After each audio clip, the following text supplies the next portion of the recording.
ये वो इलाका था जो कि मराठों की फौज को वसाइल और सिपाही फराहम करता था। इस काठियावाड़ के इलाके में रहने वाले इन गुजरातियों ने न जंगल जदल में हिस्सा लिया, न किसी फड्डे में टांग अड़ाते थे। ये लोग आज भी बहुत पुरसुकून और बहुत नाइस कम्युनिटी है जो लड़ाई झगड़े से हमेशा दूर रहती है। ये उस वक्त भी दूर थी और इसमें अक्सरियत किसानों की थी, क्योंकि मनगवरी यानी कि साहिवाल का इलाका गुजरात की निस्बत ज्यादा जरखेज था, जमीनें ज्यादा जरखेज थी, तो ये लोग वहां पर मूव होना शुरू हो गए। शाह वलीउल्लाह देहलवी रहमतुल्लाह अलैह, जो कि इस्लाम में एक बहुत बड़ा नाम है, उस वक्त हयात थे।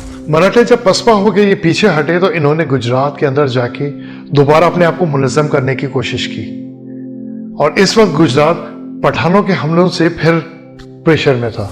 1817 में इनके घर एक लड़का पैदा हुआ जिसका नाम रखा है इन्होंने पूंजा गोकुलदास मेघजी।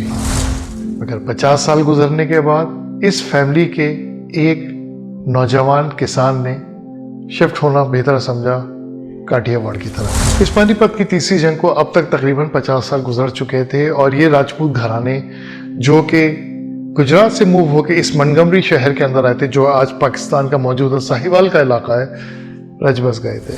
हिंदू कम्युनिटी ने बहुत बुरा माना, मगर वो डटे रहे, काम करते रहे और उन्होंने खूब पैसा बनाया और उस पैसे को सेव करना शुरू किया। मामला हिंदू कम्युनिटी में इतना ज़्यादा बढ़ गया कि उनको उस कम्युनिटी से बाहर निकाल दिया गया। मगर ये पूंजा भाई यानी पूंजा मेघ जी एक तेज दिमाग के इंसान थे, तेज तर्रार उनका ताजिराना जहन था। उन्होंने इस जिन्ना को, जब ये ज्यादा जिन्ना जिन्ना के नाम से उनको पुकारने लगे और जिन्ना अक्सर लोगों के मुंह पे चढ़ गया, जिन्ना मेघ जी या पूंजा भाई जिन्ना मेघ जी की शादी मन बाई से हो गई थी। इन दोनों बीवी से 4 बच्चे हुए, 1 बेटी और 3 बेटे। ये वो बंदा था जो हमेशा बरतानिया के लिए काम करता था, हमेशा बरतानिया की मफाद के लिए उसने कोई कसर नहीं उठा रखी थी। उसने अपनी पूरी जिंदगी ताजे बरतानिया की वफादारी और ताजे बरतानिया के लिए लगा दी, क्योंकि इनकी बकिया फैमिली तो वहीं रह गई थी। ये अपनी वाइफ के साथ कराची में वजीर मेंशन आ गए थे और मगर इन्होंने ये खारादर वाला घर 1 साल पहले किराए पे ले लिया था। इस घर की एक हैसियत ये है कि ये इसका नाम वजीर मेंशन क्यों पड़ा, उसकी वजह यह है कि इसलिए कि वो जो इंतकाल हुआ था उसको कायदे आजम की फर्स्ट वाइफ का कहा जाता है कि वो भी इनके साथ गई थी और वो वहां पे इनका इंतकाल हुआ था। नहीं, ऐसा नहीं है ना। और कायदे आजम का मिजाज आपस में नहीं मिलता था।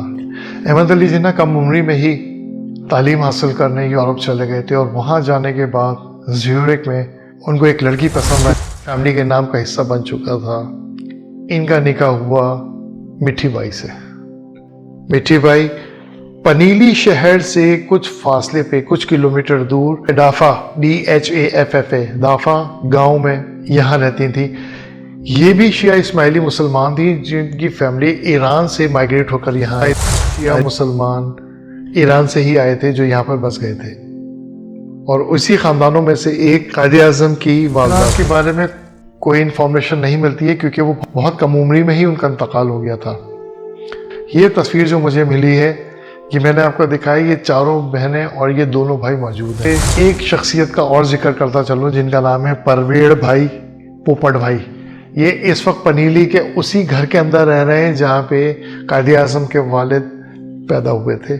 इस छोटे से शहर पनीली जिसकी इस वक्त आबादी 13,500 है मुश्किल से, ये वही घर है जिसके अंदर कायदे आजम के बाबा, कायदे आजम के दादा। मोहब्बत का कमाल है, हम सब के दिलों में तो बेमिसाल है।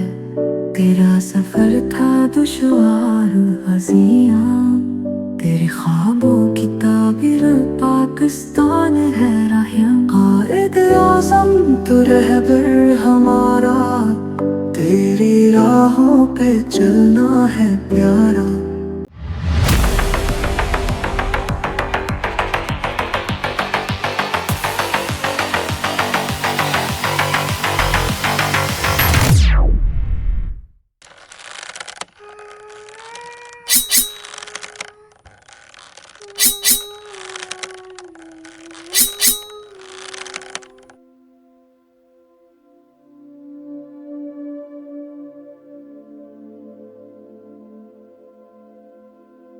1755 तक हिंदुस्तान के अंदर बहुत बड़े इलाके में मराठों का कब्जा हो चुका था। ये गुजरात की रियासत जो हिंदुस्तान में मौजूद है, इसमें भी मराठे कब्जा कर चुके थे। ये वो इलाका था जो कि मराठों की फौज को वसाइल और सिपाही फराम करता था। सन 1755 तक मराठों ने बहुत बड़े इलाके में हिंदुस्तान के अंदर अपनी सल्तनत को कायम कर लिया था। ये वो वक्त था जिस वक्त ईस्ट इंडिया कंपनी ने मुख्तलिफ पोर्ट्स के ऊपर अपना कब्जा कर चुके थे, मगर अंदर अंदर सल्तनतों के अंदर, छोटी छोटी रियासतों के अंदर फड्डे लड़ाइयाँ जारी थी। और इसी देखा देखी के अंदर मुगलिया सल्तनत जो कमज़ोर होती ही चली जा रही थी और दिल्ली तक ही महदूद होकर रह गई थी, और मराठे दिल्ली तक बढ़ रहे थे। हिंदुस्तान का ये इलाका गुजरात, यहाँ पर मराठों ने एक बहुत बड़ी फौजी छावनी तैयार कर रखी थी। इस इलाके के लोगों से ये सामान रसद यानी कि अपनी सपोर्ट का सामान और फौजी भी यहीं से लेते थे, जिसमें जोर ज़बरदस्ती भी होती थी। तारीख ये बात बताती है कि जिस वक्त मराठे जिस जिस जगह पर एक्सपेंडिचर अपना करते चले जा रहे थे, वहाँ पर सिख, हिंदू, मुसलमान तीनों कट रहे थे, और इनका टारगेट था दिल्ली, दिल्ली की सल्तनत, तख्ते दिल्ली, जो कि एक इनका बड़ा टारगेट था। गुजरात के अंदर एक बहुत बड़ा इलाका है काठियावाड़। इस काठियावाड़ के इलाके में रहने वाले इन गुजरातियों ने न जंगल जदल में हिस्सा लिया, न किसी फड्डे में टांग अड़ाते थे। ये लोग आज भी बहुत पुरसुकून और बहुत नाइस कम्युनिटी है जो लड़ाई झगड़े से हमेशा दूर रहती है। ये उस वक्त भी दूर थी, और ये बात हो रही है 1755 की। यहाँ के कई किसानों ने अपने इलाके को खैरबाद कहना शुरू किया, और ये लोग चले गए मंटगमरी के इलाके में। मंटगमरी कौन सा इलाका है? जो आज का मौजूदा साहिवाल का इलाका है। यहाँ से कई फैमिलीज, कई नौजवान जो कि फौज में भर्ती होना नहीं चाह रहे थे, वो यहाँ से निकल गए। इसमें अक्सरियत किसानों की थी, क्योंकि मंटगमरी यानी कि साहिवाल का इलाका गुजरात की निस्बत ज़्यादा जरखेज़ था, ज़मीनें ज़्यादा जरखेज़ थी, तो ये लोग वहाँ पर मूव होना शुरू हो गए। शाह वलीउल्लाह देहलवी रहमतुल्लाह अलैह, जो कि इस्लाम में एक बहुत बड़ा नाम है, उस वक्त हयात थे। दिल्ली खतरे में आ चुका था, और दिल्ली के रहने वाले मराठों से बहुत ज़्यादा खौफज़दा थे। शाह वलीउल्लाह देहलवी रहमतुल्लाह अलैह, उन्होंने एक ख़त लिखा अफ़गान बादशाह को, अहमद शाह अब्दाली। अहमद शाह अब्दाली या अहमद शाह दुर्रानी वो बादशाह थे जो कि शाह वलीउल्लाह देहलवी रहमतुल्लाह अलैह से बहुत अकीदत रखते थे, बहुत एहतराम करते थे उनकी। शाह वलीउल्लाह देहलवी ने अहमद शाह दुर्रानी या अहमद शाह अब्दाली को एक ख़त लिखा और उनको हुक्म दिया कि वो आके डिफेंड करे दिल्ली को और मराठों की फौज से दिल्ली को बचाए। 18 दिसंबर में ये ख़त अहमद शाह अब्दाली यानी अफगान बादशाह को रिसीव हुआ। इशा के वक्त, जिस वक्त वो किसी मार्के से आके अपने कैंप में बैठा ही था और खाना खाने ही बैठा था और पहला ही निवाला तोड़ा था, उसी वक्त कासिद ने आके शाह वलीउल्लाह देहलवी का वो ख़त इनके हवाले किया। शाह वलीउल्लाह देहलवी का ये ख़त जैसे ही इनके पास आया तो अहमद शाह अब्दाली रहमतुल्लाह अलैह, उन्होंने वो ख़त खाने को छोड़ के फ़ौरन पढ़ा, और उस ख़त को पढ़ने के बाद, इसमें हुक्म पढ़ने के बाद राइट अवे अपनी फ़ौज को हुक्म दिया कि वो फ़ौरन कूच करे, और एक पड़ाव पे जाके उन्होंने और उनकी फ़ौज ने जाके खाना खाया। यानी उन्होंने राइट अवे उसी वक्त निकलना मुनासिब समझा, क्योंकि ये हुक्म था शाह वलीउल्लाह देहलवी का। और ये 18 दिसंबर की इशा के वक्त ही ये लोग वहाँ से निकल गए थे। 18 को ही ख़त रिसीव हुआ और 18 को ही ये लोग निकल गए थे दिल्ली की तरफ। 10 या 11 जनवरी 1761 को यह पठान फौज दिल्ली के करीब पहुंच चुकी थी। यहाँ इलाका था पानीपत। यही पानीपत पे तीसरी जंग लड़ी गई, और इस पानीपत की तीसरी जंग के अंदर मराठों को बहुत बुरी तरह शिकस्त हुई। पानीपत इस गुजरात इलाके से काफ़ी दूर है, जो कि मौजूदा डिस्ट्रिक्ट हरियाणा के इलाके के अंदर आता है। मराठे जब पसपा हो के ये पीछे हटे तो इन्होंने गुजरात के अंदर जाके दोबारा अपने आप को मुनज़्ज़म करने की कोशिश की, और इस वक्त गुजरात पठानों के हमलों से फिर प्रेशर में था, क्योंकि बेइंतहा ज़्यादा जानी और माली नुकसान इन मराठों को हो चुका था। तो इसलिए इन्होंने ज़बरदस्ती वहाँ के नौजवानों को अपने अंदर यानी अपनी फ़ौज के अंदर शामिल करने की कोशिश शुरू कर दी थी। इस मामले को देखते हुए गुजरात के ये पुरअमन किसान, पुरअमन ताजिर, इन लोगों ने वहाँ से निकलना शुरू किया। इसमें ठक्कर खानदान या लोहाना खानदान जो कि राजपूत घराने से था, इन लोगों ने मनगबरी की तरफ मूव किया, उन लोगों के पास जो इस पानीपत की तीसरी जंग से पहले ही जाके शिफ्ट हो गए थे। इसमें वो किसान थे जिनको ये खबरें वहां से मिल रही थी कि वो बहुत जखेज इलाका है, तो इन लोगों ने भी वहां पे जाने की ठानी और ये लोग वहां पे मूव हो गए। उस वक्त की मोंटगोमरी यानी कि मौजूदा साहिवाल और गुजरात में उस वक्त भी आना जाना लगा हुआ था। ये मैं गुजरात इंडिया की बात कर रहा हूँ, तो यहाँ पे आना जाना इन किसानों का आपस में मेल मिलाप था। जो लोग उधर बस गए थे वो भी और जो लोग इधर थे वो भी। ये बिल्कुल ऐसा ही था। अगर आज के हिसाब से हम मिसाल देके समझाएं तो वो ऐसे कि कोई कराची, लाहौर या इस्लामाबाद में, पेशावर में, कोयटा में, जो बड़े शहरों में जाके कोई बस जाए काम के सिलसिले में या रहना वहाँ पे शुरू कर दे, मगर वो अपने आबाई इलाके से हमेशा ताल्लुक़ रखता था। इसी तरह इन दोनों शहरों में यानी मोंटगोमरी में और गुजरात में यानी काठियावाड़ के अंदर इनका आपस में नाता ताल्लुक़ रहता था, तो एक दूसरे की खैर खबर रहती थी इनको। और इसी का देखी देखी कुछ लोग वापस भी शिफ्ट हुए यहाँ से और कुछ लोग यहाँ से उधर भी गए, तो ये सिलसिला रहता था। मगर 50 साल गुजरने के बाद इस फैमिली के एक नौजवान किसान ने शिफ्ट होना बेहतर समझा काठियावाड़ की तरफ। इस पानीपत की तीसरी जंग को अब तक तकरीबन 50 साल गुजर चुके थे और ये राजपूत घराने जो कि गुजरात से मूव होकर इस मोंटगोमरी शहर के अंदर आए थे, जो आज पाकिस्तान का मौजूदा साहिवाल का इलाका है, रच बस गए थे। इसी खानदान का एक नौजवान जो कि इसी राजपूत घराने का लोहाना कबीले का या ठक्कर खानदान का था, उसका नाम था गोकुल दास मेघजी, जिन्हें प्यार से हीर जी भी कहते थे। ये नौजवान एक बहुत अच्छा इंसान था।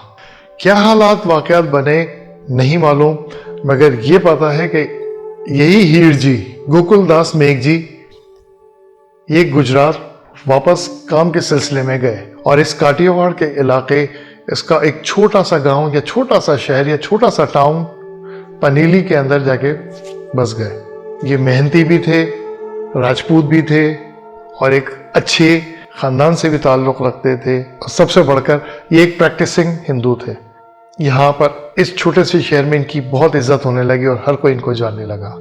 यहाँ पर दो आराएं हैं कि ये अपनी फैमिली को साथ लेकर आए थे और एक जगह पे पढ़ने में मिलता है कि ये इन्होंने यहीं इसी शहर में ही शादी की थी। 1817 में इनके घर एक लड़का पैदा हुआ जिसका नाम रखा इन्होंने पूंजा गोकुल दास मेघजी। ये लड़का भी अपने बाप की तरह बड़ा मेहनती था और इसके साथ साथ अपने बाप की तरह ही कट काट में ये भी दुबला पतला था।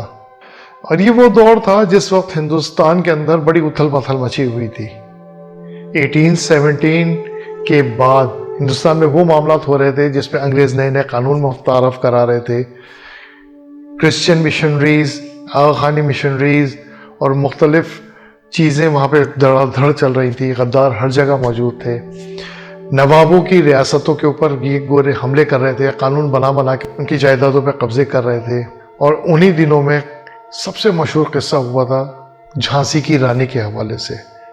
वो एक बिल्कुल अलग किस्सा है, हम उस तरफ नहीं जाएंगे, मगर मिसाल देना ज़रूरी थी कि उस वक्त नवाबों के साथ क्या मामला हो रहे थे। इस सारे फड्डे और मारधाड़ के बीच में पूंजा मेघजी, जो कि ज़राअत के पेशे में बिल्कुल इंटरेस्ट नहीं रखते थे, तो उन्होंने ये पेशे को खैरबाद किया और उन्होंने काम शुरू किया मछली और झींगों का। हिंदू कम्युनिटी ने बहुत बुरा माना, मगर वो डटे रहे, काम करते रहे और उन्होंने खूब पैसा बनाया और उस पैसे को सेव करना शुरू किया। मामला हिंदू कम्युनिटी में इतना ज़्यादा बढ़ गया कि उनको उस कम्युनिटी से बाहर निकाल दिया गया। ये पनीली शहर जो कि था ही छोटा सा शहर और आज भी इसकी आबादी मुश्किल से 13,000 है, तो उस वक्त सोचिए कि उसकी आबादी कितनी होगी। पूंजा मेघजी को बहुत मुश्किल देखना पड़ी।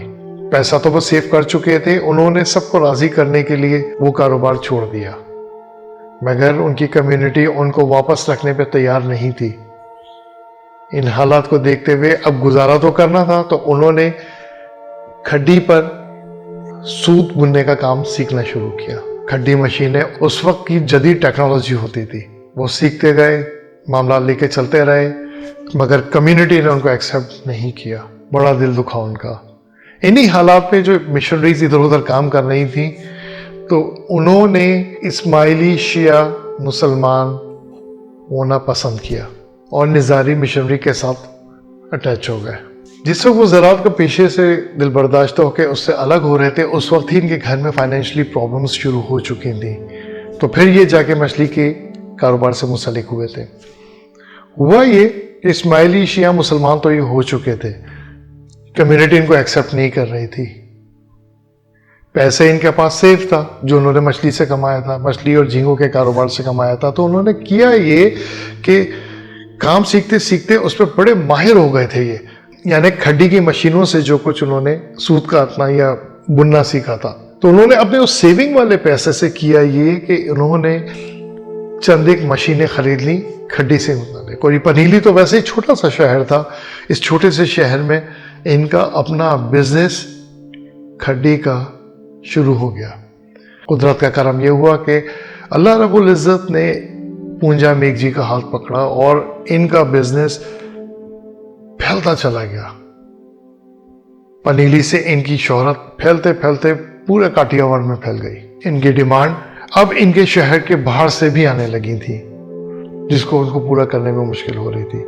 फिर हुआ ये कि जिन्होंने इनको कम्युनिटी से बाहर निकाल दिया था, वो बुरी तरह जलने भूलने लगे कि ये किसान फैमिली जो इनके सामने आके बसी थी, उनका बेटा फलते फूलते बहुत आगे चला गया और अब काठियावाड़ के जाने माने ताजरों में उसका नाम हो गया था। ये इज्जत इतनी बढ़ी कि लोग उनको पूंजा भाई कहने लगे। इस शहर के जलने भुनने वालों ने जो इनके वालिद को भी जिन्ना कह के छिड़ते थे, जिना नहीं, हे नहीं था इसमें, और जिना नहीं, जिन्ना। जिन्ना गुजराती में दुबले पतले को कहते हैं और ये मजाक उड़ाने के तौर पे इस्तेमाल किया जाता था। वहाँ के अक्सर लोग इनके वालिद को भी दुबला पतला होने पे जिन्ना कहते थे। अगर यहाँ पर ये जिन्ना कुछ ज्यादा ही हो गया था। मगर ये पूंजा भाई यानी पूंजा मेघजी एक तेज दिमाग के इंसान थे, तेज तर्रार उनका ताजिराना जहन था। उन्होंने इस जिन्ना को, जब ये ज्यादा जिन्ना जिन्ना के नाम से उनको पुकारने लगे और जिन्ना अक्सर लोगों के मुंह पे चढ़ गया, तो उन्होंने इसको बिजनेस स्ट्रेटेजी के तौर पे इस जिन्ना को अपने नाम के साथ चिपका लिया। और ये वो स्ट्रेटेजी थी जो कि ईरानी बिजनेस के अंदर ईरानी बिजनेसमैन अपनी फैमिली के साथ जोड़ लेते थे। पारसी खास तौर पर, जैसे बाटली वाला, दारू वाला, झुनझुन वाला। तो इन्होंने सिर्फ इसमें वाला नहीं था, मगर इन्होंने जिन्ना को पकड़ लिया और जिन्ना को उस जमाने की मार्केटिंग स्ट्रेटेजी के तहत जिन्ना पूंजा गुकलदास मेघजी हो गई है। और इसकी एक बड़ी वजह ये थी कि ये ईरानी इस्माइली मुसलमान तो हो ही चुके थे ये, तो ये स्ट्रेटेजी उनको वहां से मिली थी क्योंकि ईरानियों के साथ इनका उठना बैठना था। उस जमाने में फारसी लैंग्वेज हिंदुस्तान की दूसरी जुबान थी, बड़ी जुबान थी, तो इसलिए फारसी का मामला सबके साथ थे और वहां पे फारसी ऐसे ही थी जैसे आजकल अंग्रेजी जुबान बोली जाती है। फारसी इतनी आम थी। और ये पूंजा भाई गुकलदास मेघजी कायदे आजम मोहम्मद अली जिन्ना के दादा थे। हमें कायदे आजम रहमतुल्लाह अलैह की फैमिली में आगे बढ़ने से पहले दो चीजों को देखना पड़ेगा। नंबर एक, इस खानदान के अंदर यानी गुजराती खानदानों के अंदर आपको भॉय, BHOY, भाई, भाई और बाई, ये तीन चीजें आपको मिलेंगी।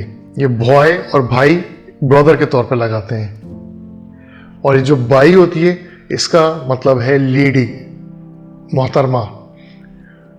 तो इसलिए इस जमाने में जिसमें हम अभी जिंदा हैं, उर्दू इतने इन अल्फाज को एक्सेप्ट नहीं करती है, या इस जमाने में बोलने में ये बड़े अजीब से लगते हैं, जबकि हमें उस दौर में जाके इस नाम की इज्जत, हुर्मत, तकरीम को जानना पड़ेगा, समझना होगा। तो इसलिए कहीं भी बाई या बॉय या भाई लगा हुआ हो तो हमें मनफी तरफ नहीं सोचना चाहिए।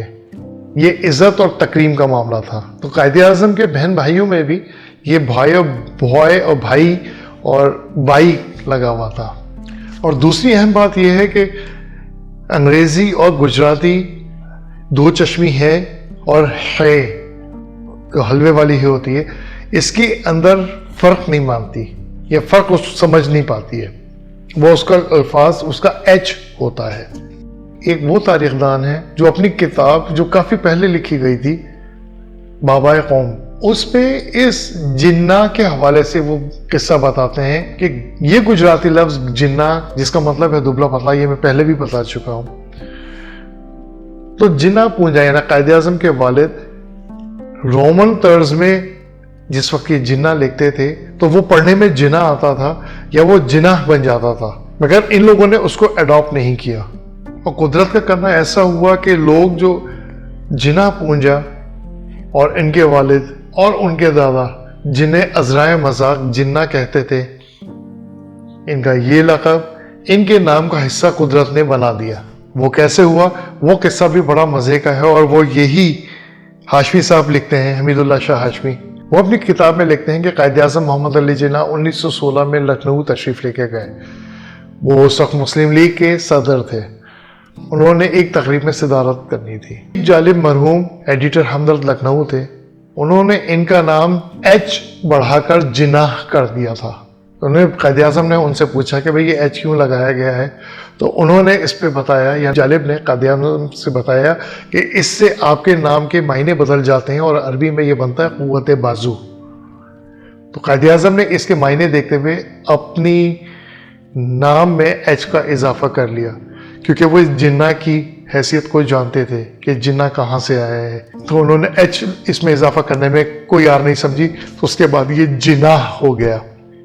ये तो सिर्फ कायदे आज़म ने एच को बढ़ाया और उसके बाद लिखना शुरू किया, मगर 1938 तक हमें कुछ किताबों में ये चीज़ें नज़र आती हैं और मैंने खुद भी वो देखी है, बल्कि मौका लगेगा तो मैं उसका कोई स्क्रीनशॉट भी लगा दूंगा। कायदे आज़म रहमतुल्लाह अलैह के ये एच का तो इजाफा हो गया था, मगर दीगर लोग अभी इस एच को नहीं जानते थे। यानी वो जिन्ना से जिना तो हो गए थे, मगर जिना से जिनाह एच उनका लगने के बाद लोगों को पता नहीं था कि ये जिना भी लिखने लगे हैं, क्योंकि उनकी वही पुरानी आदत थी। तो 1916 से 1938 तक ये मामला ऐसे ही चलता रहा। हुआ ये कि हमें 1938 में एक आखिरी किताब दिखती है जिसमें ये जिना लिखा हुआ है, एच नहीं था उसमें, और वो थी मुलाकात शिबली वॉल्यूम 7। उसके अंदर सैयद सुलेमान नदवी रहमतुल्लाह अलैह उन्होंने इंट्रोडक्शन के पेज के अंदर लफ्ज जिन्ना लिखा है, JINNA है, जिना। तो उसके बाद फिर ये जिना हो गया था, मगर वो आखिरी किताब थी जिसके अंदर हमें जिना नजर आती है तहरीरों में उस जमाने की। उसके बाद फिर जिना शुरू हो गया था। तो ये बताना जरूरी था कि इस नाम की ये जिन्ना बिल्कुल एक अजीब सा और अलग सा नाम था, तो ये कहाँ से आया था ये बताना मकसूद था, तो वो मैंने आपको डिटेल से बता दिया। अब हम आगे चलेंगे। जिना मेघजी या पूंजा भाई जिना मेघजी की शादी मन बाई से हो गई थी। इन दोनों बीवी से 4 बच्चे हुए, 1 बेटी और 3 बेटे। बेटी का नाम फातिमा बाई रखा गया। फातिमा बाई इसीलिए मैंने बाई का बताया कि बाई का मतलब मोहतरमा या लेडी। फातिमा बाई, वलजी मोहम्मद पूंजा, नथु पूंजा और जिना पूंजा, यानी 3 बेटे और 1 बेटी थी। जिना पूंजा कायदे आज़म रहमतुल्लाह अलैह के वाले थे, जो कि 1857 के वक्त पैदा हुए। उस साल जिस जंगे आज़ादी छिड़ी थी और बहुत मारामारी हुई थी हिंदुस्तान के अंदर, बहुत उठक पटक मची हुई थी। काठियावाड़ के इस इलाके पनीली के अंदर वेविंग बिजनेस बहुत फैल चुका था। इनके बच्चे भी इसी बिजनेस से रिलेट कर गए थे। आगे बढ़ने से पहले ये बता दूं कि पूंजा भाई की बेटी फातिमा बाई को इनकी मां के मरने के बाद अक्सर प्यार से मनबाई भी पुकारा जाता था। मनबाई दरअसल इन चारों की वालदा का नाम है, और ये कुछ गुजरातियों में ट्रेडिशन है कि फुप्पो, खाला, माँ, इनका जो नाम होता है वो बाज दफ़ा प्यार से अपने बच्चों को ये लोग पुकारते हैं। मनबाई दरअसल फातिमा बाई की वालदा का नाम था, जिसे फातिमा बाई को भी मन बाई कभी पुकारा जाता था। तो यहाँ पे तारीख गड़बड़ हो जाती है और कंफ्यूज करती है लोगों को। मन बाई दरअसल कायदे आज़म की दादी का नाम था, मगर उनको फुप्पो को भी प्यार से मन बाई कहते थे, मगर उनका असल नाम फातिमा बाई था। कायदे आज़म के चचा वली मोहम्मद पूंजा, उनकी फुप्पो फातिमा पूंजा या फातिमा बाई, और एक और चचा नथु पूंजा, इनके बारे में हिस्ट्री खामोश है, ये कहाँ गए, कहाँ बसे। मगर कुछ शवाहिद ऐसे मिलते हैं कि इनकी फैमिली के कुछ मेंबर्स आज भी पाकिस्तान में, खासतौर पर कराची में कहीं रहते हैं। डिटेल नहीं मालूम, मगर लगता है कि कुछ अफराद, खास तौर पे ये वली मोहम्मद, जिन्हें वलजी भी कहते हैं, ये लोग यहाँ पर हैं, इनकी नस्लें। ये वो ज़माने थे जिस वक्त 1857 की जंग उरूज पर थी और मारा मारी हो रही थी। उस ज़माने में जिना भाई पूंजा पैदा हुए और अपने वालिद पूंजा भाई के साथ मिलकर बहुत मेहनत की। ये भी इसी बिजनेस से रिलेटेड थे और वो तमाम चीज़ें सीख गए थे। कट काट में ये भी अपने वालिद की तरह ही दुबले पतले थे, तो टेक्निकली ये भी जिन्ना ही थे। और इनके वालिद जो कि बहुत माशाल्लाह समझदार इंसान थे, उन्होंने इनका नाम जिन्ना ही रखा था। ये जिन्ना नहीं रखा था, जिना रखा था। तो ये जिना जो इनके नाम का हिस्सा बन चुका था, इनकी फैमिली के नाम का हिस्सा बन चुका था। इनका निकाह हुआ मिठी बाई से। मिठी बाई पनीली शहर से कुछ फासले पे, कुछ किलोमीटर दूर डाफा, DHAFFA, दाफा गांव में यहाँ रहती थी। ये भी शिया इस्माइली मुसलमान थी जिनकी फैमिली ईरान से माइग्रेट होकर यहाँ आई थी। तारीख में इनके एक भाई का जिक्र मिलता है जिनका नाम कासिम था। इस छोटे से गांव डाफा में रहने वाले अक्सर मुसलमान या इस्माइली शिया मुसलमान ईरान से ही आए थे जो यहाँ पर बस गए थे। और उसी खानदानों में से एक कायदे आजम की वालदा थी। पूंजा में एक जी भाई जो इस वुवन बिजनेस के अंदर, खड्डी के अंदर जो कि इन्होंने शुरू की थी, ये बिजनेस पनीली शहर के अंदर बहुत पनप चुका था और बहुत इनका नाम ऑलरेडी हो चुका था। और इनको काठियावाड़ से पूरी इनके पास ऑर्डर आ रहे थे और ये उसको फुलफिल कर रहे थे। इनके बच्चे भी होनहार थे। मगर ये जो जिना भाई पूंजा थे, इनके बेटे, यानी पूंजा मेघजी के बेटे जिना भाई पूंजा, इन्होंने अपनी शादी से पहले ही इतना ज्यादा नाम बना लिया था कि काठियावाड़ से इनका नाम निकल के पूरे गुजरात में अंदर गूंजने लग गया था। इस सारे सिचुएशन को देखते हुए इन्होंने, इनके बिजनेस जो, इनका इतना छोटा सा शहर इसको बोझ नहीं उठा पा रहा था, तो इन्होंने एक बड़ी ब्रांच अपनी इसी पनीली शहर के करीबी गोंदल सिटी के अंदर, वहां पे इन्होंने अपनी ब्रांच खोली और वहां पे इन्होंने अपने बिजनेस को सेटल डाउन करना शुरू किया। और उसके कुछ अरसे के बाद ही इनकी शादी मिठी बाई से हो गई, जो मैंने अभी आपको बताया है। इस बिजनेस स्ट्रेटेजी जो थी इनकी, वो इतनी कामयाब थी कि इनके पास ब्रिटिशर्स भी इनके नाम को देख के इन तक अप्रोच करने लगे। और उसमें एक नाम था सर फ्रेडरिक लियाक्रॉफ्ट। ये वो बंदा था जो हमेशा बरतानिया के लिए काम करता था। हमेशा बरतानिया की मफाद के लिए उसने कोई कसर नहीं उठा रखी थी।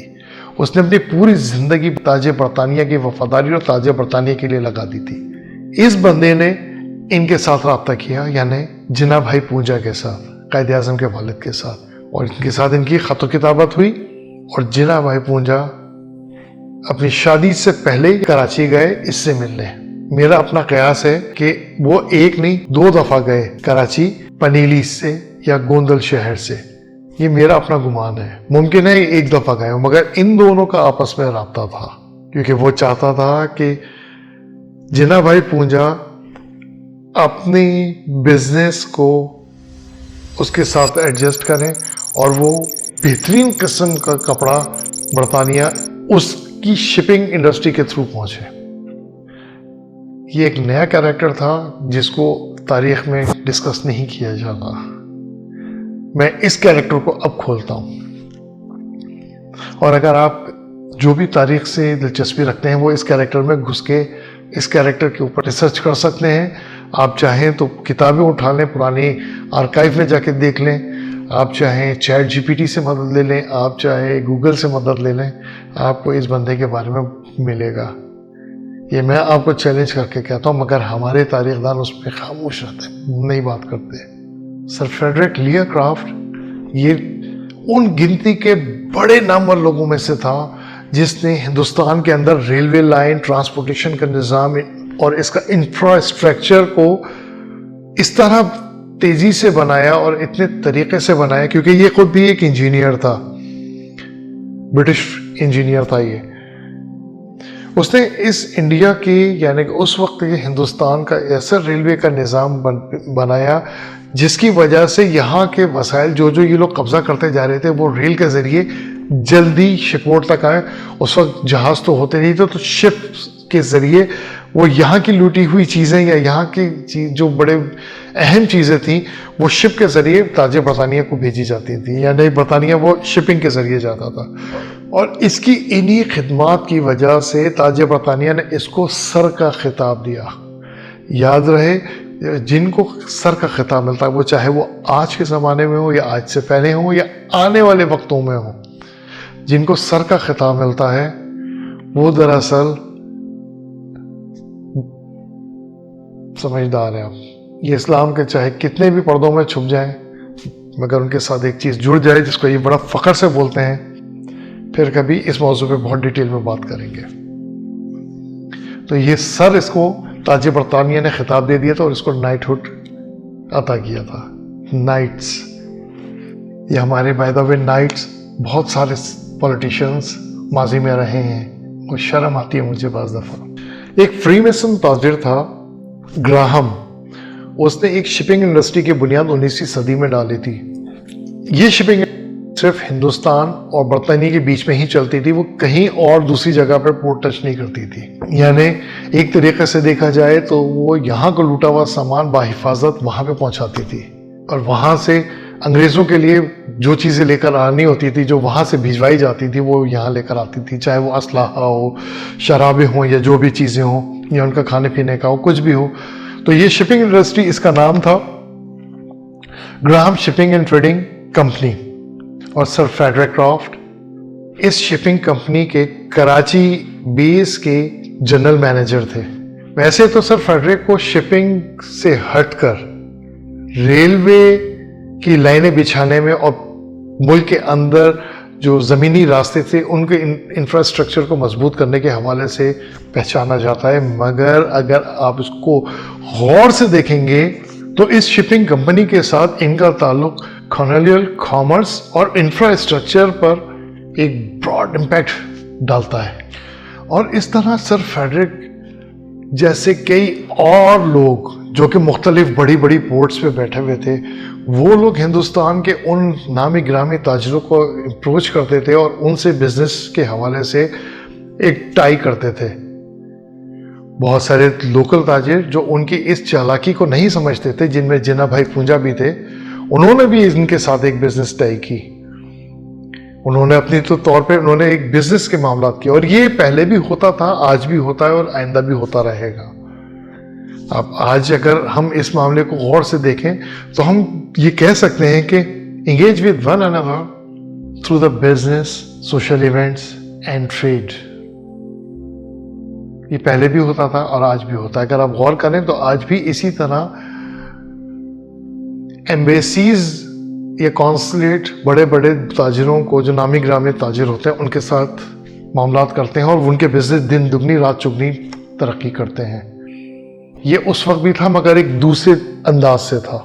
जो मासूम बिजनेसमैन होते हैं, जो इन चीज़ों को, इन बारीकियों को नहीं समझते, वो तो अपने तौर पे बिजनेस कर रहे होते हैं। बेसिकली वो अपने तौर पे अपना पैसा बना रहे होते हैं, अपने मुल्क के लिए पैसा बना रहे होते हैं, मगर दूसरी तरफ अच्छी चीज़ें वहाँ जारी होती हैं और यहाँ के लोग उस चीज़ को अफोर्ड नहीं कर सकते हैं। ये एक बहुत डीप टर्म है बिजनेस की, वो मैं इस मौजू में नहीं समझा सकता। हिस्ट्री की किताबों में ये बताया जाता है कि सर फ्रेडरिक क्रॉफ्ट जो थे वो जिन्ना पूंजा के दोस्त थे।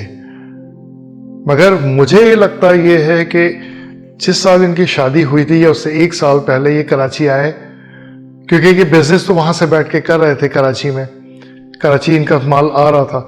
मगर इनकी जब इसने फ्रेडरिक क्रॉफ्ट ने इनसे रब्ता किया, जिसका तारीख में कोई हवाला नहीं मिलता, ये मेरा गुमान है, मुमकिन है कि मैं गलत हूं, मगर बिजनेस अप्रोच की टैक्टिक्स को मैं समझता हूं, तो उस बुनियाद के ऊपर मैं कह रहा हूं कि उसने इनको रब्ता किया। ये वहां जाके उससे कराची में मिले, इस शिपिंग इंडस्ट्री के या इस शिपिंग कंपनी के ऑफिस में जाके इनकी मुलाकात हुई। उसके बाद ये वापस आए, इनका साथ इनकी बिजनेस शुरू हो गई और एक साल के बाद दूसरी बार ये 1874 में, यानी कि अपनी शादी से एक साल पहले फिर गए हैं और वहाँ जाके उनका जब बिजनेस का कोई बहुत ही अच्छा कोई मामला हुआ, कोई साइन हुआ, कोई बड़ी डील हुई है, उसके बाद इन्होंने खारादर में जो आज वजीर मेंशन के नाम से घर में मौजूद है उसको इन्होंने किराए पे ले लिया था। फिर वापस जाके उन्होंने अपनी शादी की और शादी करने के बाद जब ये बिजनेस के मामला या बड़ी खेप जब वहाँ से इनकी स्टार्ट हो गई तो इन्होंने अपने आप को, अपनी फैमिली को कराची सेटल करने का फैसला किया, क्योंकि इनकी बकिया फैमिली तो वहीं रह गई थी। ये अपनी वाइफ के साथ कराची में वजीर मेंशन आ गए थे, और मगर इन्होंने ये खारादर वाला घर 1 साल पहले किराए पे ले लिया था। ये तारीख में मौजूद है कि ये घर इन्होंने 1 साल पहले किराए पे लिया था, और किराए पे घर को ऐसे बैठे बैठे वहां पे तो बैठ के नहीं मिला होगा, वो यहाँ पर आए होंगे। यानी 1875 1875 में वो कराची में अपनी वाइफ के साथ सेटल्ड हो गए थे। अब इस घर यानी वजीर मेंशन जो कि कराची में मौजूद है, इसके असल मालिक की तरफ हम जाते हैं। इस घर के असल मालिक का नाम था गोवर्धन दास। गोवर्धन दास से जिना भाई पूंजा ने आके किराए पे ये घर लिया था 1874 में। 1 साल तक वो वहाँ बैठ के किराया देते रहे। यहाँ कौन रहता था नहीं मालूम, कि गोदाम बनाया हुआ था क्या था नहीं मालूम, मगर ये शिपिंग पोर्ट से करीब तरीन खूबसूरत और बहुत अच्छा इलाका था उस ज़माने का। तो वो और उनकी मिसेस 1875 में यहाँ के शिफ्ट हो गए। इस घर की एक हैसियत ये है कि ये इसका नाम वजीर मेंशन क्यों पड़ा, उसकी वजह यह है कि 1904 में गोवर्धन दास की फैमिली ने इस घर को 1904 में वजीर अली नामी ताजिर को बेच दिया था। इस वजीर अली ताजिर का पूरा नाम वजीर अली पूना वाला नाम था। ये बिजनेसमैन था वजीर अली पूना वाला। इसको ये घर 1904 में बेच दिया था। तो उसके बाद इस घर का नाम रखा गया था वजीर मेंशन, और ये वजीर मेंशन फिर हमेशा वजीर मेंशन ही रहा, क्योंकि 1904 तक कायदे आज़म रहमतुल्लाह अलैह की फैमिली ये सब बम्बई शिफ्ट हो चुके थे। यानी कायदे आज़म की फैमिली बम्बई में थी, ये घर उन्होंने छोड़ दिया था, जिसके बाद ये फिर घर बिका और उसके बाद वजीर मेंशन का नाम इसका पड़ा था। कायदे आज़म के ज़माने में इसका नाम वजीर मेंशन नहीं पड़ा था, ना ही कायदे आज़म से कोई उनकी फैमिली से इस वजीर मेंशन का या वजीर नाम वजीर से कोई ताल्लुक है। कायदे आज़म के दादा जो कि मुसलमान हो चुके थे, उन्होंने अब तक अपने बच्चों के नाम मुसलमानों की तरह नहीं रखे। कायदे आज़म के दादा ने इस्लामी तालीमात की कमी के बायस अपनी फैमिली के अंदर यानी अपने बच्चों के अंदर हिंदू रस्मात को वो ख़त्म नहीं कर सके, उनके वो फोकसेस नहीं थे उस वक्त। मगर जिना भाई पूंजा ने यानी कि जिना पूंजा ने कायदे आज़म के वालिद ने कराची शिफ्ट होने के बाद जब उनका माहौल बदला, क्योंकि वो एक हिंदू इलाकों में रहते थे, बसते थे, हिंदुओं की तादाद ज़्यादा थी। जब वो इधर कराची आए तो ये खारादर के इलाके में मुसलमान बहुत थे, और इस मुसलमानों के बीच में रहते हुए उस 1 साल के अंदर वो और उनकी मिसेस ने बहुत कुछ इस्लाम के मुतालिक जाना समझा। इनके शिफ्टिंग के अगले साल 1876 में कायदे आज़म रहमतुल्लाह अलैह की विलादत हुई। कायदे आज़म रहमतुल्लाह अलैह इनके सबसे बड़े बेटे थे, और इस जिना भाई पूंजा ने अपने तमाम बच्चों में यानी कायदे आज़म के बाद जितने भी बच्चे हुए यानी इन सातों को कुरान की तालीम दिलाई और इस्लामी माहौल उनको मैसर किया। जो भी हिंदू तोहमात वाली इनकी अंदर एक रस्म और रिवाज आ रहे थे, उसका इन्होंने ख़ास तौर पे जिना भाई पूंजा ने उसको बहुत ज़्यादा उसको क्रिटिसाइज़ किया और उसको रोका। हालांकि अभी तक ये इस्माइली शिया ही थे। और सबसे बड़ी बात यह कि इन्होंने अपने तमाम बच्चों के नाम अपनी दोनों तरफ की ख़ानदानी रिवायतों को बालाए ताक रख के इस्लामिक नाम दिए इन्होंने। और इससे पहले जो भी नाम थे उनमें से अक्सरियत नाम हिंदुआना ही होती थी। इस वीडियो के अंदर मैं सिर्फ इनके ख़ानदान की मैं बेसिक्स चीज़ बताऊंगा, जो मुझे अवेलेबल हुई है, जो नहीं मिली वो मैं अपने पास से इजाफी करके नहीं बताऊंगा। इसलिए माजरत, मसाले नहीं डालेंगे, जो बात होगी वही बात होगी। जिना भाई पूंजा और मिठी भाई के 7 बच्चे थे। पहले सबसे बड़े कायदे आज़म रहमतुल्लाह अलैह, फिर रहमत भाई, फिर मरियम भाई, मोहतरमा फातिमा जिना या फातिमा बाई जिनका नाम था, फिर था शीरी बाई, फिर थे अहमद अली और फिर थे बंदे अली। इन 7 अफराद का ये खुशहाल घराना था। इन 7 अफराद के अंदर भी तारीख ने बड़ी गड़बड़ मचाई है। मेरे पास ये चीज़ें कुछ ऑर्डर में थी, कुछ पे मैंने रिसर्च की है, कुछ चीज़ें मैं ऑलरेडी बहुत पहले कभी लिख चुका था, तो मैंने अपने पुराने नोट्स निकाले और उसमें से मैंने इनके बारे में निकाला। मैं इनके बारे में थॉरली थोड़ा थोड़ा बताऊंगा जो जो अवेलेबल है। मगर उससे पहले अब मौजू से हट के मैं एक बात और बता दूं इनके बारे में मजीद आगे डिटेल में जाने से पहले। बहुत बहुत शुक्रिया, आपने मुझे इतना ज़्यादा सपोर्ट दिया, इतना प्यार दिया, मैं एक्सपेक्ट नहीं कर रहा था, बाखुदा मैं एक्सपेक्ट नहीं कर रहा था। अल्लाह रब्बुल इज़्ज़त का शुक्र है, मत इज़्ज़ु मत तशाओ मत ज़िल्लु मत तशाओ। अल्लाह ताला का बहुत शुक्र एहसान है कि आप लोगों ने मुझे इतनी मोहब्बत दी, इतना इनकरेज किया। आई वॉज नॉट एक्सपेक्टिंग, बाखुदा I was not expecting. Thank you very much, thank you very much.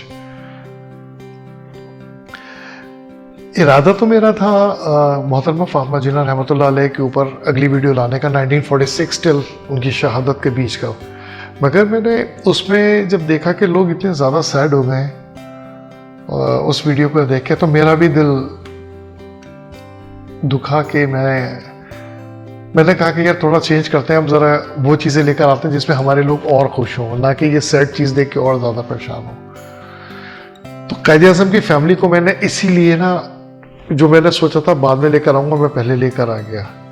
तो मेरा इरादा यही है कि इस कायदे आज़म की जो फैमिली की हिस्ट्री है, इसको लाने के बाद में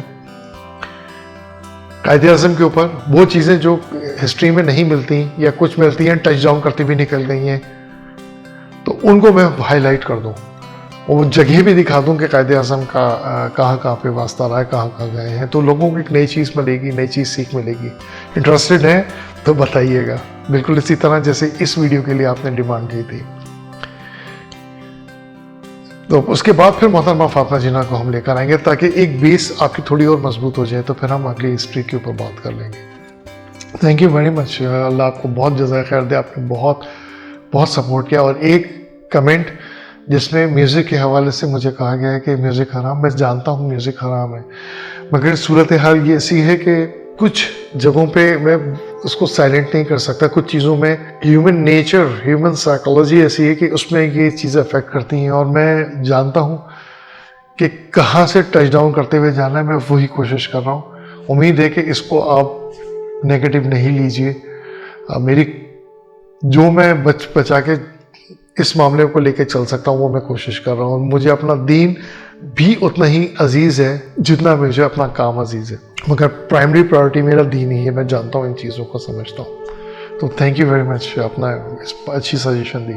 मैं ये जो चार्ट अब लेके चलूँगा, इस चार्ट को मैं अपने फेसबुक पे और इंस्टाग्राम पे डाल दूँगा। इंस्टाग्राम का मुझे अपना पासवर्ड याद नहीं है क्योंकि मैं इतना ज़्यादा इस्तेमाल करता नहीं हूँ, मगर मैं फिर भी अगर मुझे मिल गया तो मैं डाल दूँगा।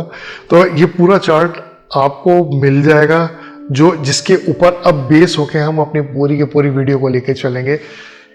ये चार्ट यकीन से कह दूं आपको कहीं नहीं मिलेगा इंटरनेट पे। ये जो इनकी फैमिली चार्ट है तस्वीरों के साथ, और कुछ नई चीज़ें, आप सरप्राइज होंगे। अक्सरियत को इनकी फैमिली के बहुत सारे लोगों के बारे में नहीं पता होगा, एंजॉय करेंगे आप। चलें अब हम वापस अपने टॉपिक पे आते हैं।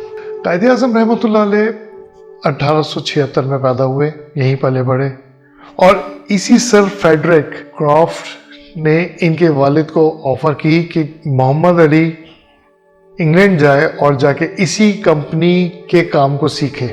और मोहम्मद अली जिन्ना पढ़ने नहीं बल्कि वो 16 साल की उम्र में वहाँ गए। कहाँ? इंग्लैंड। और वो जॉब के सिलसिले में गए थे, पढ़ने के लिए नहीं गए थे। मगर वहाँ रहते हुए उन्होंने फिर पढ़ाई स्टार्ट की और अपनी इस जॉब को छोड़ दिया। उसके बाद वो फिर अल्लाह रब्बुल इज़्ज़त ने उनको कहाँ से कहाँ उठाया।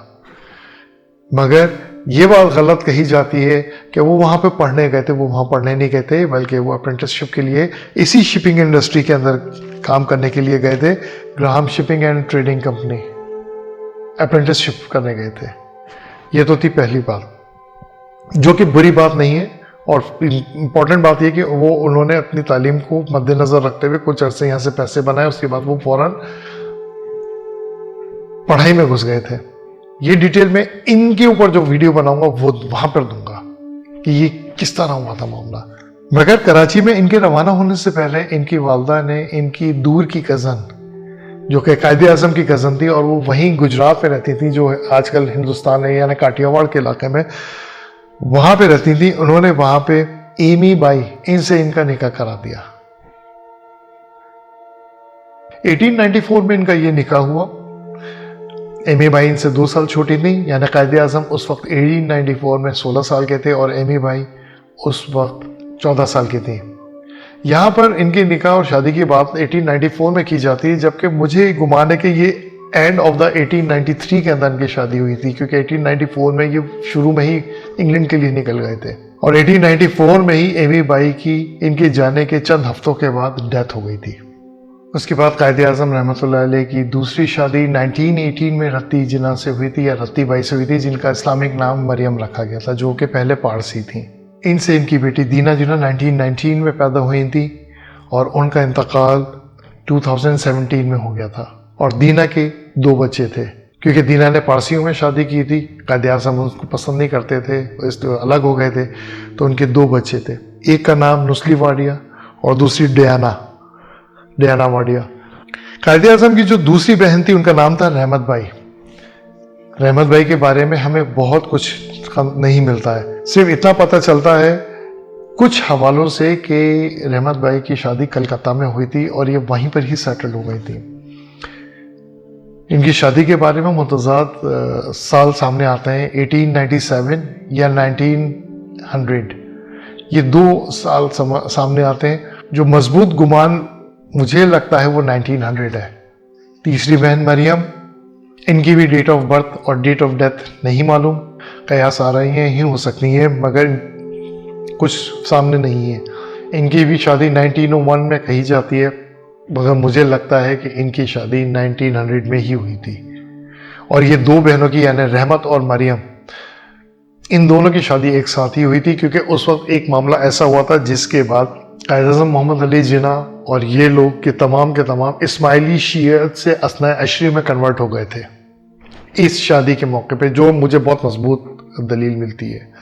बाय द वे मैं आपको ये भी बता दूं कि मैं शिया नहीं हूं, मगर हक की बात करूंगा जो यहाँ पर है।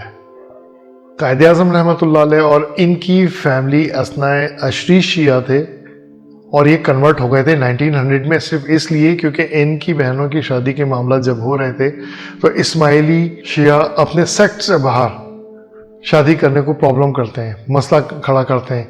तो उसमें उनका कुछ कायदे आज़म रहमतुल्लाह अलैह, जो कि पहले ही बाहर से होके उस वक्त तक आ चुके थे, उनका कैनवस काफ़ी वसी हो चुका था इस दीन के हवाले से मामले से। और मैं अगली वीडियो में ये वाज़ेह करूँगा कि कायदे आज़म सेकुलर नहीं थे, बल्कि बहुत अच्छे मुसलमान थे, नज़र नहीं आते थे। रेफरेंसेस के साथ मैं बात करूंगा, ये चलते फिरते हवा में बात नहीं होगी कि मैं अपनी राय नहीं दूंगा इसमें। कायदे आज़म रहमतुल्लाह अलैह असना अशरी शिया में 1900 में या 1901 में कन्वर्ट हो चुके थे, क्योंकि इनकी बहनों की शादियां इस्माइली फ़िरक़े से बाहर हो रही थी, इस्माइली शिया फ़िरक़ा जो निज़ारी होते हैं उनसे बाहर हो रही थी, तो ये कन्वर्ट हो चुके थे। और कायदे आज़म ऑलरेडी इस्लाम के हवाले से बड़े मजबूत थे। अब इन दोनों बहनों के हवाले से पहले हम आ जाते हैं कायदे आज़म की जो बाद रहमत बीबी थी या रहमत बाई थी, रहमत जिना थी, उनके बच्चों की हम बात कर लेते हैं। रहमत जिना की शादी गुकुल मेघजी से हुई थी, जो कि गालिबन कलकत्ता के बिजनेसमैन थे और बिजनेस कम्युनिटी से वहाँ से ताल्लुक़ रखते थे। इनसे इनके 2 बच्चे हुए और दोनों बेटे थे, अहमद सुलेमान गुकल और अहमद हुसैन गुकल। इन बच्चों के बारे में कोई मालूमात अवेलेबल नहीं है। मैं यहाँ पे ये भी बता दूँ कि इन फैमिली मेम्बर्स ने जिसने भी अपनी फैमिली की मालूमात को हाइड किया है, हम वहाँ पे नहीं जाएंगे और ना उनकी तस्वीरों को निकाल के लाएंगे, ना ही मैं उनको डिस्प्ले करूँगा। हम इनकी प्राइवेसी की रिस्पेक्ट करेंगे, मगर जो पब्लिक डोमेन में आया है और जिसने अपनी चीज़ें जाहिर की हैं, हम सिर्फ उसको डिस्कस करेंगे और उनको लेकर आएंगे, ताकि एक इज्जत एहतराम का मामला भी रहे। कायदे आज़म की दूसरी बहन मरियम, इन्होंने शादी की थी हुसैन आबदीन पीर भाई से और इनसे इनके 2 बच्चे हुए, अकबर पीर भाई और शेर बानो। ये अकबर पीर भाई वही हैं जो कि मोहतरमा फातिमा जिन्ना के शहादत के बाद अयूब खान के गले पड़ गए थे। अगर आपने वो वीडियो नहीं देखी है तो आप इस वीडियो को जाकर देख लीजिएगा। अकबर पीर भाई की इकलौती बहन थी शेरबानो। अब शेरबानो से 3 बच्चे सामने आते हैं, 2 बेटियां 1 बेटा। बेटे का नाम है लियाकत मर्चेंट, जो कि पाकिस्तान का बहुत बड़ा नाम है, बहुत बड़ा जाना माना एक बिजनेस टाइकून है। बेटी का नाम है रोहिना पीर भाई और दूसरी बेटी का नाम है मुनीरा कासिम। इन दोनों बेटियों ने अपनी लाइफ प्राइवेट रखी हुई है, तो हम इनकी तस्वीरों की तरफ नहीं जाएंगे, सिर्फ हमने इनका नाम बता दिए। इनकी अगली जनरेशन के भी नाम मुझे मेरे पास हैं, मगर मैं उसको डिस्कस करना नहीं मुनासिब समझता, नाम की तस्वीर दिखाना समझता हूँ बेहतर समझता हूँ। हाँ, मैं 2 के नाम आपको बता देता हूँ, जो कि लियाकत मर्चेंट, जो कि पाकिस्तान के बड़े जाने माने एक बिजनेस टाइकून है। इनके 2 बच्चे फौजिया और अकबर हैं। इसमें एक नाम अब्बास पीर भाई का भी है, मगर आई एम नॉट श्योर कि वो लियाकत मर्चेंट के सगे भाई हैं या नहीं हैं, इसलिए हम उसकी डेप्थ में नहीं जाएंगे। नाम मैंने उनको अपने इस चार्ट के अंदर मैंने उनको शामिल किया है। कायद आज़म की अगली बहन यानी कायद आज़म की तीसरी बहन मोहतरमा फातिमा जिन्ना है, जिनका पैदाइशी नाम फातिमा बाई था। ये 1893 में पैदा हुई थी और 1967 में इनकी शहादत हो गई थी। जब इन्होंने शादी नहीं की तो इनकी आगे कोई नस्ल नहीं चली है। इसके बाद हैं शीरी बाई, जो कि 1894 में यानी मोहतरमा फातिमा जिन्ना के 1 साल के बाद पैदा हुई थी। 1980 में इनका इंतकाल हुआ है और ये वही शीरी बाई हैं। ताला पाकिस्तान और मुगालता पाकिस्तान की पहली वीडियो जो थी, उसमें मैंने जो बच्चे की एक स्टोरी बताई थी, जो रियल स्टोरी थी 1974 की। वो बच्चा जाके इनसे मिला था और वहाँ पे उसने 2 अफराद को देखा था, एक इनको और एक इनके बेटे को। तो ये शीरी बाई ये थी और इनके बेटे का नाम था अकबर जाफर भाई। अकबर जाफर भाई इनके बेटे का नाम था, जो कि इनकी वफात यानी 1980 से पहले ही इनकी ज़िंदगी में उसका इंतकाल हो गया था। उसने कोई शादी नहीं की थी, इसलिए उनकी नस्ल भी नहीं चली। शीरी जिन्ना ने या शीरी बाई ने जाफर भाई से शादी की थी। कब की थी इसकी कोई डेट नहीं पता चलती कि ये किस सन में इनके निकाह हुआ था, कहाँ हुए थे, ये कहाँ से थे, कुछ नहीं पता। एजम्पशन के घोड़े हम नहीं दौड़ाएंगे। बाय द वे शीरी जिन्ना इंतकाल 1980 में हुआ था और उनकी कब्र अब्दुल्ला शाह गाजी रहमतुल्लाह अलैह के मज़ार के पास है। वो उनके अहाते में ही उनकी कब्र है। जिसने जाके फातिहा पढ़ना वो वहाँ जाके फातिहा पढ़ सकता है। उसके बाद उनके छोटे भाई थे, यानी शीरी जिन्ना के बाद उनके छोटे भाई का नाम था अहमद अली जिन्ना। कायद आज़म और इनमें बहुत एज का डिफरेंस था। अहमद अली जिन्ना और कायद आज़म का मिजाज आपस में नहीं मिलता था। अहमद अली जिन्ना कम उम्री में ही तालीम हासिल करने यूरोप चले गए थे और वहाँ जाने के बाद ज्यूरिख में उनको एक लड़की पसंद आई। एमिली हेल्म से उन्होंने शादी की। किस सन में की ये सामने नहीं आती बात, मगर गालिबन 1915 में वो यूरोप चले गए थे। ज्यूरिख स्विट्जरलैंड में उन्होंने ये शादी की थी। एमिली स्विस खातून थी। अहमद अली जिन्ना और एमिली की एक बेटी पैदा हुई, उसका नाम इन्होंने अपनी बहन फातिमा के नाम पे रखा, फातिमा लियोफर्ड जिन्ना, जो कि 1917 में पैदा हुई थी और 2001 में उसकी डेथ हुई है। इस मामले पे जब थोड़ी खोज लगाते हैं तो कुछ डाउट होता है कि इनकी शायद 2 बेटियां थीं, क्योंकि जो भी तस्वीरें हासिल हुई हैं उसके अंदर ये 2 खातून साथ साथ हैं, मगर ऑथेंटिसिटी एक की तो कंफर्म है कि फातिमा गोइपत जिन्ना, इनकी तो कंफर्म है कि ये तो इनकी बेटी थी, दूसरी का डाउट है, श्योर नहीं है। तो इसलिए मैंने इस ग्राफ के अंदर उसकी तस्वीर नहीं दी है। बाय द वे ये ग्राफ बनाने में मेरे ठंडे पसीने छुड़वा दिए गए, बहुत मुश्किल ग्राफ था। ये ग्राफ आपको कहीं नहीं मिलेगा। इसको मैं फिर बता रहा हूँ कि अपनी फेसबुक के पेज पे और इंस्टाग्राम पे डाल दूंगा। फेसबुक पे तो आप जाके उसको उठा सकते हैं, मगर इंस्टाग्राम का 50-50 है। तो डिस्क्रिप्शन में मैं इस हवाले से इसके रेफरेंसेस, इन मामलों जो भी मैंने रिसर्च की इसके कुछ रेफरेंसेस डिस्क्रिप्शन में वो मैं आपको लिंक्स दे दूंगा, तो आप वहाँ से आप जा सकते हैं। तो कायद आज़म के ये ऐसे भाई थे जो छुपे हुए थे और लोगों को इनके बारे में कतई इल्म नहीं था। ना लोगों को ये पता था कि इनके घर में एक गोरी भी बहू थी और इनकी वालदा बिल्कुल पसंद नहीं करती थी कि कोई गोरी बहू इनके ख़ानदान में आए। इसीलिए कायद आज़म रहमतुल्लाह अलैह की शादी उनके जाने से पहले इनकी वालदा ने करा दी थी, इस डर से कि इनका बेटा वहाँ जाके शादी ना कर ले। मगर जिस वक्त इन्होंने शादी की है उस वक्त इनकी वालदा इस दुनिया में नहीं थी। कायद आज़म के चौथे भाई बंदे अली जिन्ना। बंदे अली जिन्ना के बारे में कोई इन्फॉर्मेशन नहीं मिलती है क्योंकि वो बहुत कम उम्री में ही उनका इंतकाल हो गया था। ये तस्वीर जो मुझे मिली है, ये मैंने आपको दिखाई, ये चारों बहनें और ये दोनों भाई मौजूद हैं। इम्पोर्टेंट यहाँ पर ये है, कायद आज़म मोहम्मद अली जिन्ना की वालदा का इंतकाल 1894 में हो गया था। ये हमें तारीख की किताबें बताती हैं। अगर इस तस्वीर को सच मान लिया जाए कि कायद आज़म की ये चारों बहनें और ये दोनों भाई हैं, और ये तस्वीर मैंने आर्टिफिशियल इंटेलिजेंस से अपग्रेड की है, तो ये इतनी साफ और वाज़ेह हुई है। अगर हम इस तस्वीर को असल मान लेते हैं, जो कि शीरी जिन्ना रहमतुल्लाह अलैह ने 1976 में अपने इंटरव्यू में कराची बेस्ड एक पाकिस्तान के अंग्रेजी जुबान के अखबार में इंटरव्यू देते हुए दी थी, अगर हम इस तस्वीर को सच मान लें तो 1894 में तो फिर इनका इंतकाल नहीं हुआ, इनकी वालदा का, इसलिए कि उस मोहतरमा फातिमा जिन्ना और शीरी जिन्ना जो है वो 1893 और 1894 में ही पैदा हुई थी। और उस वक्त कायद आज़म रहमतुल्लाह अलैह जो थे वो उन्हीं सालों में ही इंग्लैंड गए थे, और उसके बाद अहमद अली और बंदे अली उनके बाद में। और इनकी तस्वीर में आप एज डिफरेंस देख लें, कम से कम अहमद अली मोहतरमा फातिमा जिन्ना से कम 4 साल छोटे नजर आ रहे हैं, तो बंदे अली तो खैर बहुत ही छोटे हैं। तो मुझे नहीं लगता कि उनका 1894 में इंतकाल हुआ है, यानी कि कायद आज़म की वालदा का 1894 में इंतकाल हुआ है। तारीख में बहुत मजबूत हवाले ये मौजूद हैं, पुरानी किताबों में भी, नई किताबों में भी, और मुमकिन है कि आपको इंटरनेट पे भी मिल जाए कि जिस वक्त कराची छोड़ के ये पूरा खानदान सेटल्ड हुआ है, वापस पनीली शहर गया है, उस पनीली शहर के अंदर जाने के बाद कुछ अरसे ये लोग वहां रहे और फिर वहां से ये लोग बॉम्बे शिफ्ट हो गए थे। और सेटलमेंट की कई वजूहत थी। एक तो इनका कारोबार यहाँ पे बहुत ज्यादा नुकसान में चला गया था कायद आज़म रहमतुल्लाह अलैह के जाने के बाद, यानी इनके वालिद का।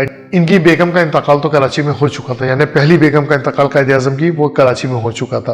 और कायद आज़म भी इस वक्त तक यानी 1900 तक वापस आ चुके थे, और 1900 में ही ये खानदान बॉम्बे में मौजूद था। और ख्वाजा मोहल्ला है जो कि मौजूदा मुंबई का इलाका है, उस वक्त का बम्बई और आजकल का मुंबई डोंगरी का इलाका है, वहां पे ख्वाजा मोहल्ला है, एक ख्वाजाओं का मोहल्ला कहलाता, ख्वाजा शिया का मोहल्ला।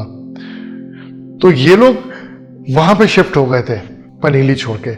और उस जमाने में 1901 और 1902 का अगर आप पुरानी खबरों को निकाल के देखेंगे तो इंडिया में हैजे की बीमारी फैली थी, और इस हैजे की बीमारी में इनके खानदान का एक फर्द का इंतकाल हुआ था, और मुझे लगता है कि वो इनकी वालदा थी, इसलिए कि वो जो इंतकाल हुआ था उसको कायद आज़म की फर्स्ट वाइफ का कहा जाता है कि वो भी इनके साथ गई थी और वो वहां पे इनका इंतकाल हुआ था। नहीं, ऐसा नहीं है।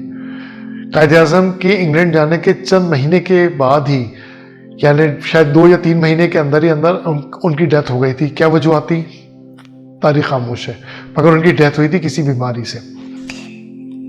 यहां पर इन बच्चों को सामने रखते हैं, नगीने की तरह ये बात फिर बैठती है कि कायद आज़म रहमतुल्लाह अलैह की वालदा मोहतरमा ये वहां गई थी बॉम्बे, और वहां जाके उनका इंतकाल हुआ है हैजे की बीमारी से। तो क्योंकि ये बात तो तय है कि एक फर्द का इंतकाल हुआ है, एक खातून का इंतकाल हुआ है, यकीनन कायद आज़म रहमतुल्लाह अलैह की वाइफ तो थी नहीं वो।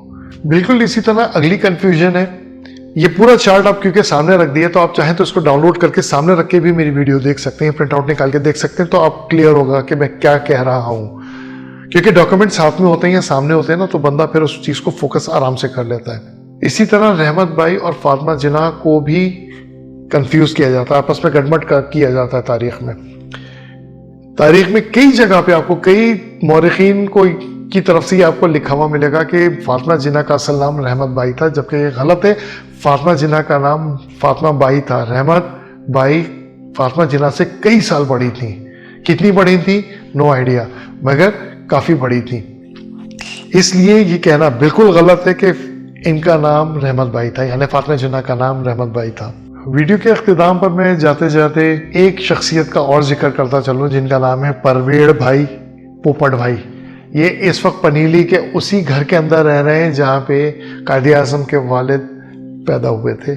इस छोटे से शहर पनीली, जिसकी इस वक्त आबादी 13,500 है मुश्किल से, ये वही घर है जिसके अंदर कायद आज़म के बाबा कायद आज़म के दादा पैदा हुए थे। ये इनका आबाई घर था।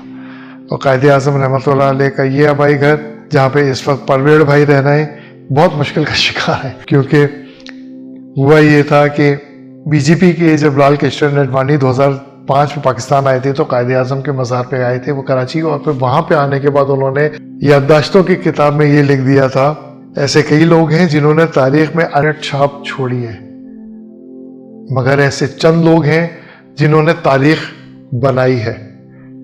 और कायद आज़म मोहम्मद अली जिन्ना तारीख बनाने वालों में से एक है। इनके इन अल्फाज के बाद अडवाणी साहब के साथ जो बीजेपी ने इंडिया में वापस जाने के बाद किया वो तो किया, मगर परवेड़ भाई का ये घर जहाँ पे ये कई सालों से रह रहे हैं, इनके दादा ने घर खरीदा था। दादा ने ये घर 30s में खरीदा था और पूंजा फैमिली से ही खरीदा था, मगर ये घर इस वक्त मीडिया की भी नज़रों में आ चुका है और गवर्नमेंट की भी नज़रों में आ चुका है। इनका उठना बैठना सोना जागना बड़ा मुसीबत में आ गए ये बेचारे। इस शहर में आप जाके किसी से भी पूछ लें कि जिन्ना का घर कौन सा है, तो वहाँ का एक बच्चा कोई भी होगा वो आप उंगली पकड़ के आपको इस घर के सामने खड़ा कर देगा। इस घर के आसपास अब भी 7 ख्वाजा फैमिली शिया मुसलमानों की हैं मौजूद, जो कि नस्ल दर नस्ल यहीं पे रह रही हैं। इसी तरह पाकिस्तान का जो साहिवाल का इलाका है, जो किसी ज़माने में मंटगमरी कहलाता था, इस शहर में आज भी और शहर के आसपास आज भी गुजराती स्पीकिंग फैमिलीज रहती हैं, जो कि उर्दू और पंजाबी में गड़बड़ हो गई है, मगर उन्होंने आज भी अपनी गुजराती लैंग्वेज को संभाल के रखा हुआ है और आज भी वो पाकिस्तान के मुख्तलिफ कारोबार से मुस्तलिक हैं। और ये वही फैमिलीज़ हैं जो यहाँ गुजरात से गई थी वहाँ पर। इनकी टाइज आज भी कहीं ना कहीं से इस गुजरात के काठियावाड़ से जुड़ी हुई हैं। आप चाहें तो खुद रिसर्च करके देख लीजिए, आपके सामने हकीकतें आ जाएंगी। इसी तरह बहुत बड़ी तादाद गुजरातियों की इस वक्त कराची में भी मौजूद है।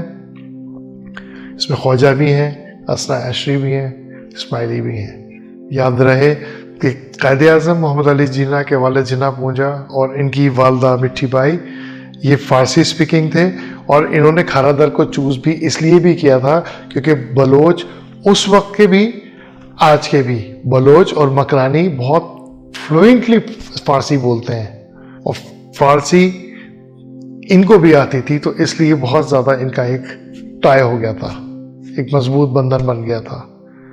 तो इनके लिए लैंग्वेज बैरियर नहीं था। ये फ़ारसी आज भी खारा दर के मकीन बोलते हैं, जिनमें मेरे भी एक बचपन का दोस्त है जो बहुत अच्छी फ़ारसी बोलता है। तो जनाब, ये थी कायद आज़म रहमतुल्लाह अलैह की फैमिली के बारे में। उम्मीद है कि आपको पसंद आई होगी, और मैं फिर दफ़ा शुक्रिया अदा करता हूँ कि आपने मेरी वीडियो को खूब देखा और मुझे सपोर्ट किया। कमेंट्स आप ज़रूर दिया करें, मुझे मज़ा आता है। मेरी कोशिश होती है तमाम कमेंट्स का जवाब दूँ। मैं ऑलरेडी इस वक्त पता नहीं कितने कमेंट्स का जवाब दे चुका हूँ, मुश्किल होता है, मगर अल्हम्दुलिल्लाह आप लोगों की मोहब्बत है। दूसरी चीज़ ये थी इम्पॉर्टेंट कि मैं अब वीडियो ख़त्म करने के बाद इनकी तस्वीरें एंड में चला दूँगा। यहाँ पे म्यूज़िक शुरू होगा। जिनको म्यूज़िक पसंद नहीं है काइंडली वो इसके बाद फिर यहाँ से आगे वीडियो को ना देखें, कि वो वीडियोस के साथ मैंने AI पे म्यूज़िक बनाया था कायद आज़म की फैमिली को ट्रिब्यूट के लिए। ये मेरा अपना बनाया हुआ म्यूज़िक है, तो ये मैं लगा रहा हूँ। अगर पसंद आए, नहीं है कोई बात नहीं। Thank you very much. मज़ा आया आप लोगों की सपोर्ट देख के। मुझे बताइएगा कि मैं नेक्स्ट मौजू कायद आज़म रहमतुल्लाह अलैह के ऊपर लेकर आऊँ या मोहतरमा फातिमा जिन्ना पे लेकर आऊँ। मुझे कमेंट्स में ज़रूर जवाब दीजिएगा, ज़रूर बताइएगा। और इस वीडियो के बारे में आपके क्या ख्याल आते हैं, काइंडली मुझे ये ज़रूर बताइएगा। मुझे दुआओं में ज़रूर याद रखिएगा। इंशाअल्लाह ज़िंदगी बखैर। अगली वीडियो में मुलाकात होती है। अस्सलाम वालेकुम वरहमतुल्लाहि वबरकातुहू। ताकत का समंदर है सरज़मीन, तेरी मोहब्बत का कमाल है। हम सब के दिलों में तो बेमिसाल है। तेरा सफर था दुश्वार हज़िया, तेरे ख्वाबों की ताबीर पाकिस्तान है राहिया। कायद आज़म तो रहबर हमारा, तेरी राहों पे चलना है प्यारा। दिलों के अंदर तू बसा हुआ है, तेरे नक्शे पे हर कदम उठता है।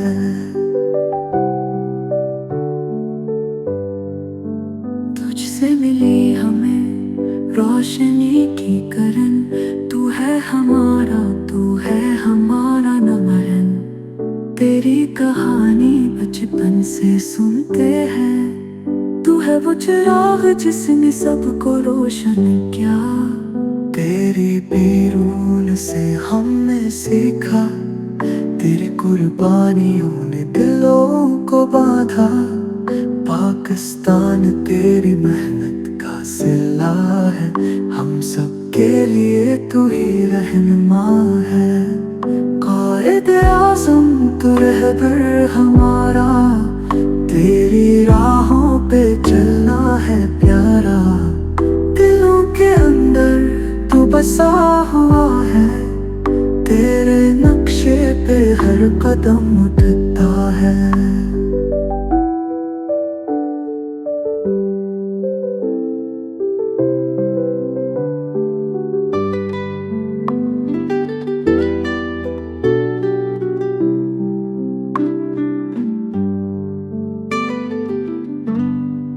तेरी तेरा आज़्म दिलों में जीता है, तेरी मेहनत की गूंज आज भी जिंदा है। तेरे खानदान का फख्र हर दिल के अंदर है, तेरे अल्फाज में एक ताकत का समंदर है।